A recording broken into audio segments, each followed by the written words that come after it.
PlayStation 2 game can you bounce around as Mike Wazowski like a possessed booger? Monsters Inc. on PS2. Not bad for a guy with one eye! Hello and welcome to Cap Reviews. I'm your host, Captain Cap, and today we're going to take a look at Monsters Inc. Scare Island, the first ever game, let alone PS2 game, that I've ever played. Now, I'm not entirely sure if that's accurate, but I do remember playing this game a lot when I was a kid. And I think that has a lot to do with the fact that I love the film it was based on. I remember watching the VHS over and over late at night. I always stuck around for the end credits and the deleted scenes, and the production of Was that thing back where it came from? Oh, so help me, so help me! I just gotta cry! Nowadays, my opinion has not changed. The animation holds up incredibly, and it still gets a laugh out of me. I can't say the same about Monsters U. That film, I don't think that film needed to exist. It was even included in Kingdom Hearts 3, which I actually need to get around to playing, but I'm getting ahead of myself. I actually don't know or remember how good or bad this game is, so how about we pop it in and take a look. So the game starts us off with a super jazzy intro.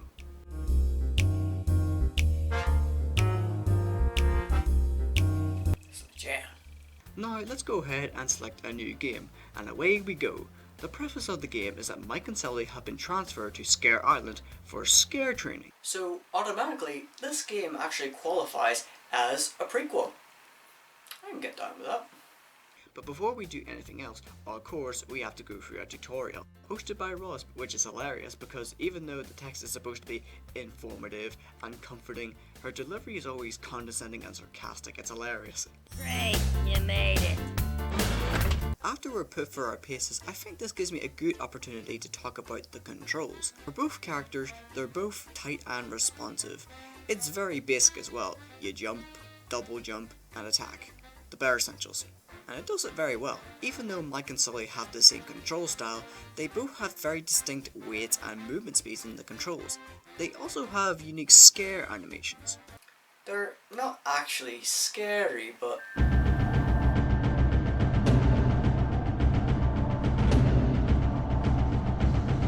okay, I'm scared for life. Mike Wazowski pulling a lost soul from his nether regions will never not leave my mind. But what's the point of these scare animations? Well, the main goal of each level is to search for these robot-looking things known as nerves and scare them. But there's a catch. In order to scare them properly, you need to fill up your scare meter. And how you do this is by collecting pots of primordial ooze. Yes, you heard me, the substance that all life evolved from, you can just find lying around the stages. Isn't that weird? If you collect enough, it fills up the meter, and if the colour matches the shirt, you can then scare the nerve by tapping buttons. Riveting. Once you scare at least 5 of them, you are then booted out of the level and rewarded with a bronze medal and a movie clip. Which is quite a good reward because this game came out before the VHS or the DVD. And it was quite neat to own multiple high quality clips on your PS2 and watch them whenever you wanted. But nowadays, you can just buy the DVD or stream it on Netflix. And with this in mind, it kinda makes the reward kinda redundant. Which is fine, as all the levels are very vibrant and varied from each other.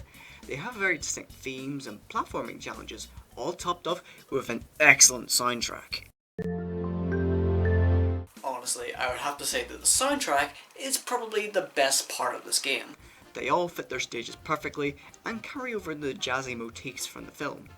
But if you want to complete these levels 100%, you both have to earn a silver and a gold medal, and how you do this is by scaring the rest of the nerves and collecting tokens. Then, once you've completed enough stages, you have to do these races with Randall, which are quite easy, but it keeps you on your toes because you have to collect these tokens at the same time in order to win. I mentioned earlier that if you get a bronze level in any of the levels, you get booted back to the hub world. Why does it do that? Well, there's a very good reason for that. The game only has 12 levels, and you only need the bronze medals in order to progress and beat the game. With this in mind, it kinda makes getting the silver and gold medals ultimately pointless. Even more so because the nerves and tokens are locked out by certain abilities, like a bounce pad or speed boosters, even in places where it looks like you can get to, but for whatever reason you just can't. With this in place, it ultimately forces you to replay these stages. Without this, you could probably 100% these levels all in one go. What I'm getting at is, the replay value for all the levels doesn't feel organic, and if we take a step back, this game feels like a more stunted, a more limited, and less freeform version of Ape Escape. At least the slapping noises and the animation is kind of funny.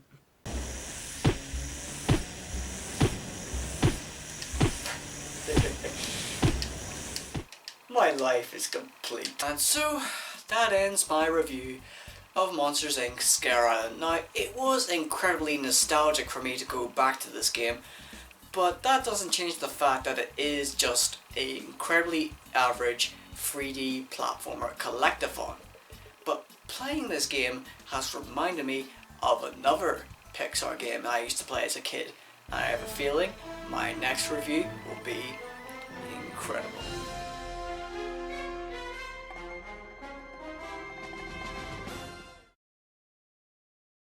And now for some bloopers. Go. I have a question for Out of you. focus. In what PlayStation 2 game can you bounce around as Michael Zosky as a possessed bogey? Monsters Inc. on Scare Island. I think it was the wrong way around. Okay, tell me where. Hey there, Vsauce. Michael here. What is Monsters Inc? Today we're going to take a look at Monsters Inc. Scare Island, the first game that I've ever played. Now, I'm not sure if that's accurate, but I do remember playing this game a lot. You do remember playing this game a lot. Game is, so why don't we just go take a look? Nice looking at that wall. Okay, I changed my mind. I'm shaking in my boots! Which is quite a good reward because this game... sorry.